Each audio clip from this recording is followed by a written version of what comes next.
Welcome. It's time to get interactive, and JJ is here. Hello. Mwah. What's up with you? I'm pretty good. How are you? You're shining. Oh, thank you. Oh, what other expressions should I use? I'm not sure, but I have the feeling they're going to make me blush. All right, I won't say anything. I don't want you to blush then. All right, so what do you have? Well, Dr. Charles Rekubrobe needs 1 million signatures for a special project. Will you sign up? Yes, I want to come and sign. Actually, I know what, like, show me where to sign. I will come and sign. And what's the link between the media and Parliament? He has the knowledge to even bring out what he has, so I think he can also do it. My name is Jennifer Jane Asante. Welcome to Joy News Interactive.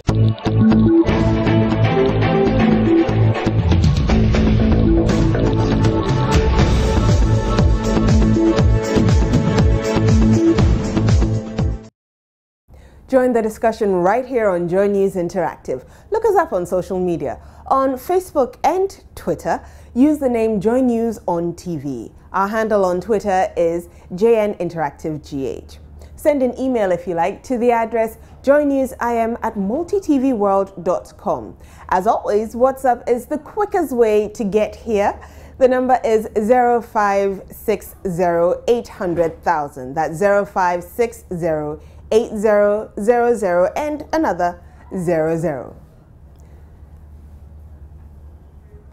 So let's start with our daily strike update.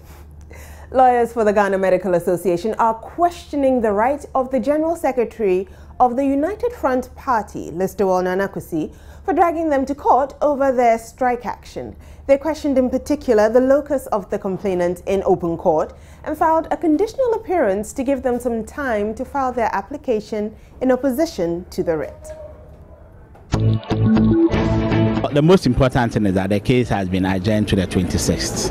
So one will come back the next time who puts all the reasons down for the court to know. We can't disclose that here.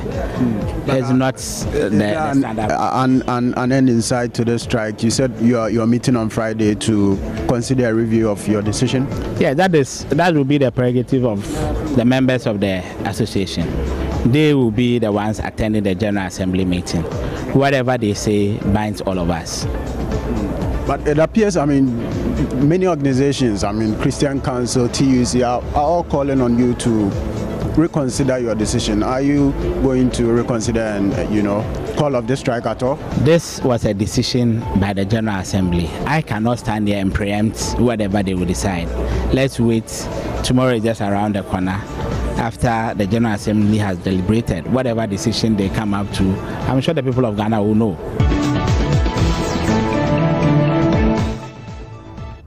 Well, let's see what comments you have on the strike action on Facebook. We put up the story from myjoyonline.com, and these are the comments we've been getting. Emmanuel Osabote says, hypocrisy at its height. I thought they were boasting publicly that their strike was legal and challenged anyone to take them to court. Now you're in court and you're praying for more time. In a smart way to defend yourselves, you're questioning the locus of the complainant. Just delay tactics as usual. As the equities are equal, the law will surely prevail. Interesting times ahead. I've been for more. Idris says since they refused to give government some time to address their concerns and embarked on this illegal strike, the court should also not give them time. What's good for good? Okay. I think he means what's good for the goose is good for the gander. Kamal says, no time for any imbecility, pa. Hey, Kamal. Says, doctors, did you people exercise time for Ghanaians when you were unpaid by the government? You people can't have your cake and eat it. Then we will also have our cake and have it. It's time to face the riots for breaking into the world of strike and time illegally. Theophilus Adams says it's an imperil to the doctors. I'm not sure what he means there, but he says the worst is yet to happen to them. They think of worldly materials rather than human lives. What will they do with all of those money and gains? Okay. Joey says we're in August and the 2016 budget will be presented by the end of November. So why should people suffer and die in August for what you want done in 2016? It doesn't make sense.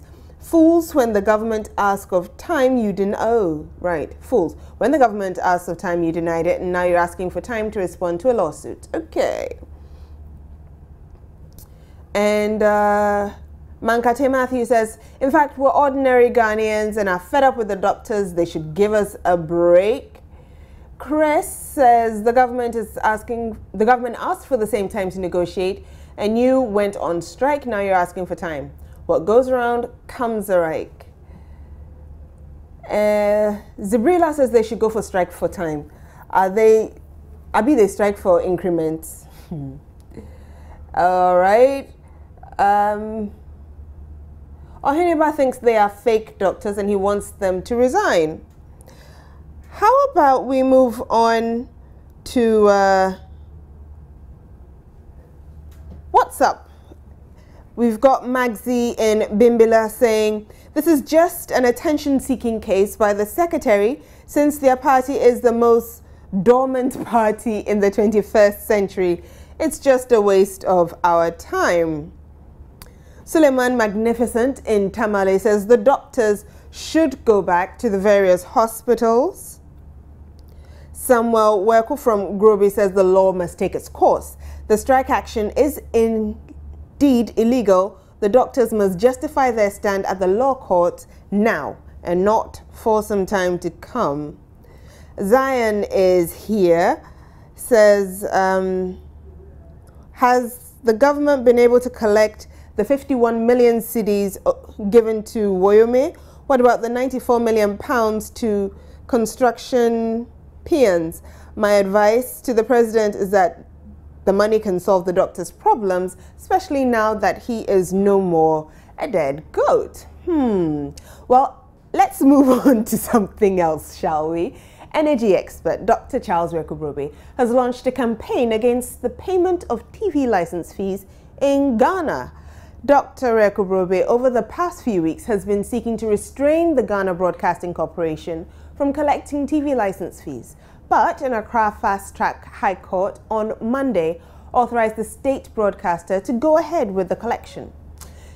Dr. Rekubrobe, though, says he is not giving up the fight. He talks about his new campaign seeking 1 million signatories, yeah, you heard, 1 million signatories for a petition against the payment of the fee. The campaign is started this morning. We have a website called Abolish TV License Fee. For those who are in the social media and can understand websites, there are two things you can do. You can go there and actually sign up the petition. We just want your name, your ID, your telephone number, and the constituencies that you vote. At the same time, on that same website, if you want to help to be a collector, because I'm not going to be the one collecting 1 million signatures, you can pull down the petition form and then print it and then go ahead. You know, if for example, all those people who are worried were to collect about 100 petitions each, we'll get more than the 1 million.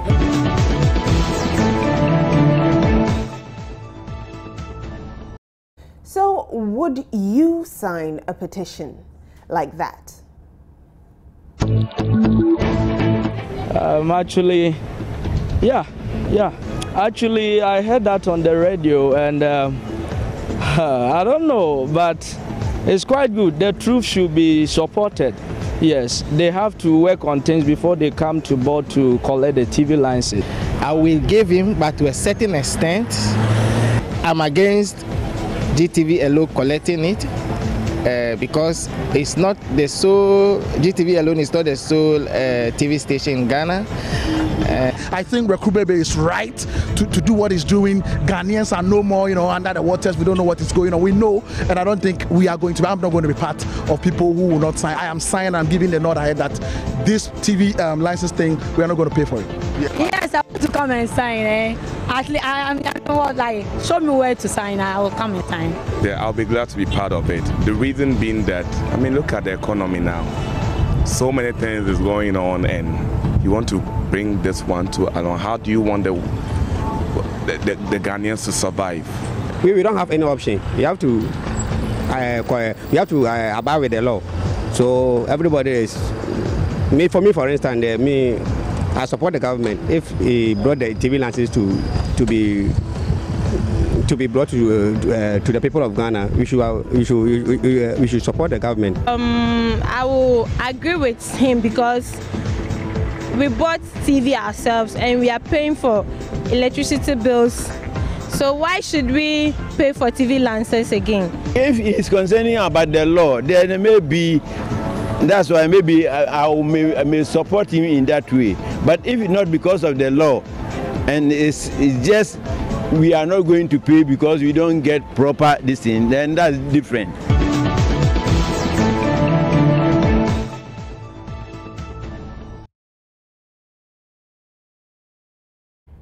All right, so Suleiman Magnificent in Tamale says, Mr. Charles was strongly behind you and I will surely sign this petition.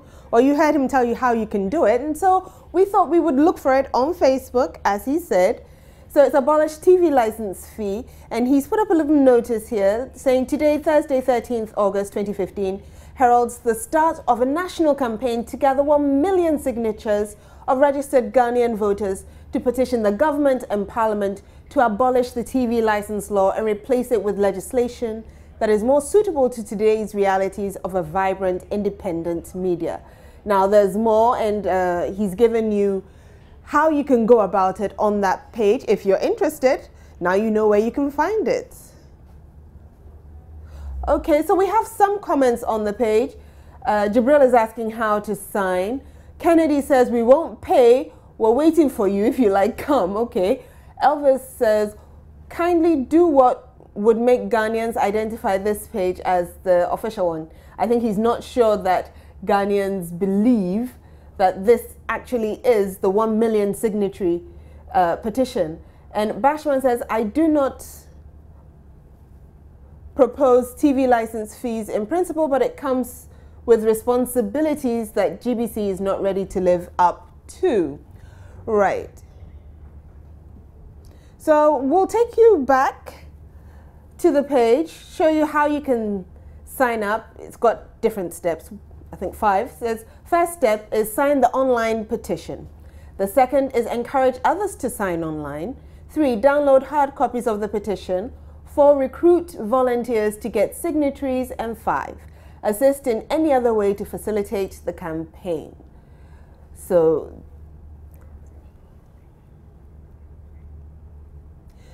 this petition will be going to Parliament in October. Dr. Rekurobe firmly believes that he will have more than 1 million signatories by that time. We have comments on our Facebook page on this issue. We put it up, and Gilbert says, I bought a 14-inch second-hand television set for my grandmother in the village for 45 Ghana cedis, and she's to pay 36 Ghana cedis TV license fee. Does this make economic sense? She called me to come for the TV. Oh, poor grandma. No Money, No Love says, I've already signed, even though I've not seen it. You people will get more than 1 million signatures. Okay, now you know where to find it. No Money, No Love. Machiavelli says it's a total waste of time. That man doesn't have anything better to do, I guess. Oluman Boogie says this government is broke and they don't want to say it. They're looking for ways and means to get money, and the TV license fee is one of them. He's not happy. He's going to buy a TV phone. Okay. Matthew says, whether campaign or not, we no go pay because Dumso is still with us, and I don't even have for TV these days. Frank Baumia says, count me in. Fatal Salau says, it's a global phenomenon, I guess. Ghanaians should also vote against being a part of the global community. The vote will also show that Ghanaians want their government to spend against medical expenditure because government is trying to cut its spending. And it goes on and on. I have a couple of comments on my WhatsApp. It says, hey, this TV license thing, and it's from Handy in Bumprugu. Aha. Zion says, Dr. Brobe, I dare your back. We have to go for the Woyome money first. You want to collect TV license and then give the money collected to Woyome again. no woyome money, no pay. And Zion is sending us messages from WA. Now, just in case you're looking for a job, this has been making the rounds. It's right behind me and it says vacancy. The Ghana Broadcasting Corporation is looking for young men and women for immediate employment. Are you hardworking, strong? Can you run fast, withstand pressure? Then this is an opportunity for you. GBC requires suitably qualified personnel to mobilize TV license fees across the country. Allowances are based on area posted. Successful applicants posted to Nima, Ashaman areas will receive beatings allowance, extra running allowance, stone beating allowance, insult cover. Thank you. We'll take a quick break, and when we come back, we'll be analyzing the truth.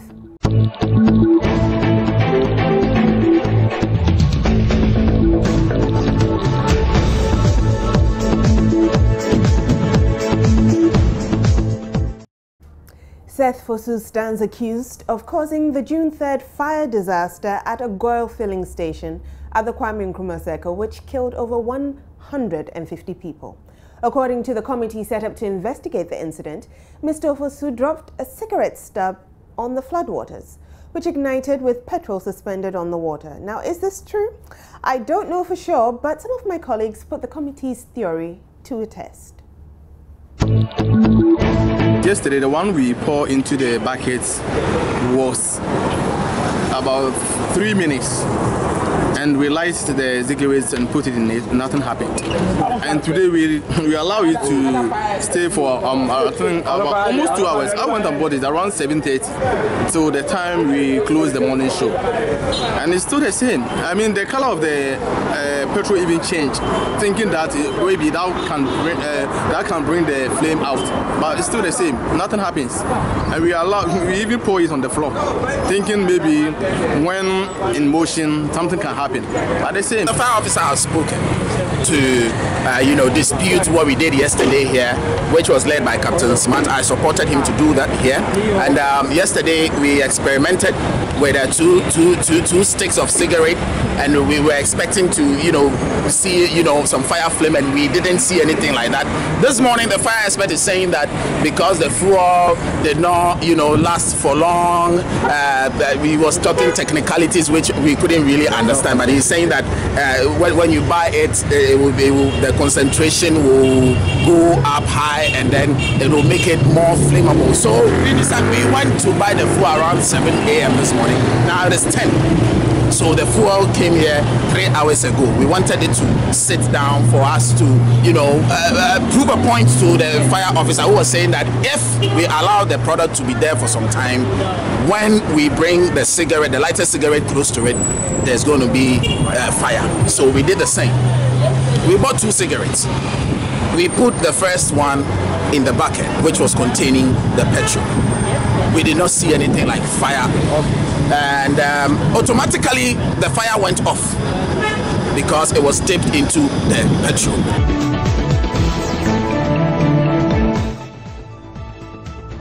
Hey, media men. Speaking of media men, a number of media personalities are joining the race for the 2016 parliamentary race. The latest to join the race is actor and TV personality Seth Kwame Jokoto. He's well known for his advertising prowess, but is that enough to take him to Parliament? Well, we hit the streets to find out. He has been advertising for people, so I think maybe due to the famous he has done in the advertising ministry, maybe he can do that, and people will vote for him well. Nowadays, when someone comes on media, it really opens another door for the person to get connected. So for me, I don't think he should go, because maybe he doesn't have that qualities, but because he has been on the media before, he thinks, let me give it a try. Yeah, so I don't think it's the best for him to do. It's been the Eziman film that has made him more popular, more known. But apart from that, I don't know him much to say yes, he has the qualities to be an MP or not. I think every individual, provided you have the knowledge and the adequate guide to do what you want to do, and if you think he has the zeal and the will to do this, I think he has the potential to do it, because he has the knowledge to even bring out what he has. So I think he can also do it.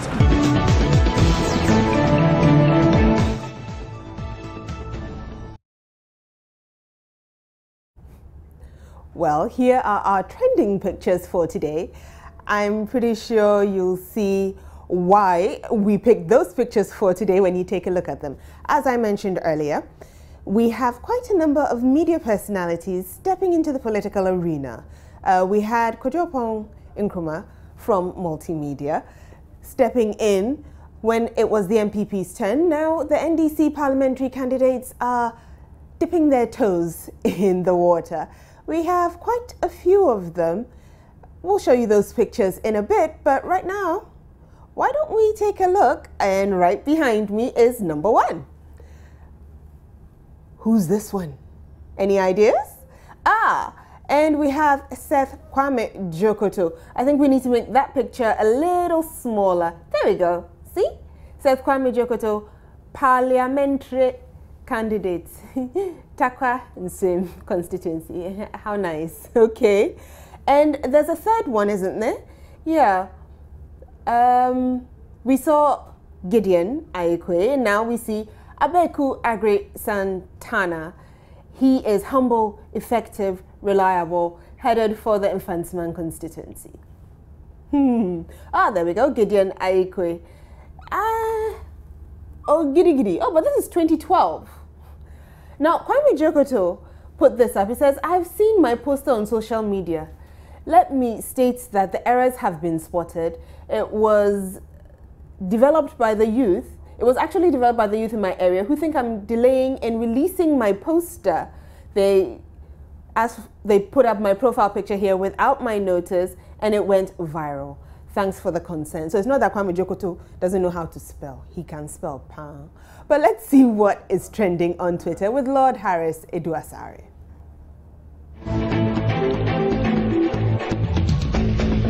So Bernard Dombote has been trending on Twitter the whole day. Well, apparently there are claims that he says he's 24 years. Let's go see how people are reacting to it on Twitter. First tweet is from Mr. Kukra, and he tweets at _Tagore. Dombote was born on 29th February, which was a leap year, so he spends his birthday every 4 years. So it's understandable. Okay. And this is Felixon Williamson. Hey, Ifo Dombote, you did that Rob advert at the age of 22, and that advert stopped showing over 10 years ago. Well, here's another. Not sure if Dombote or Dr. Wells. Those of you who watch the series Flash will understand him better. And that's a tweet from Napoleon Ato Kito. Coutinho, who tweets at I am Opele, says, apparently Dombote's 3 junior siblings are 38, 34, and 31 respectively. Only God can answer why Dombote is still 24. Final tweet I'm taking is from baby_Amwa. So Dombote wear this jersey song. The people then wear this jersey all chop 45. What you want to tell me? Okay, very interesting tweet there, aren't they? This has been What's Trending. My name is Lord Harris Asare. I'm struggling to keep a straight face here. So all I will say is it's been lovely having you on Joy News Interactive. You know, when I was 18 years and Dombote had a com center in La Paz. So you can imagine if it's still 20. And my name is Jennifer Jane Asante.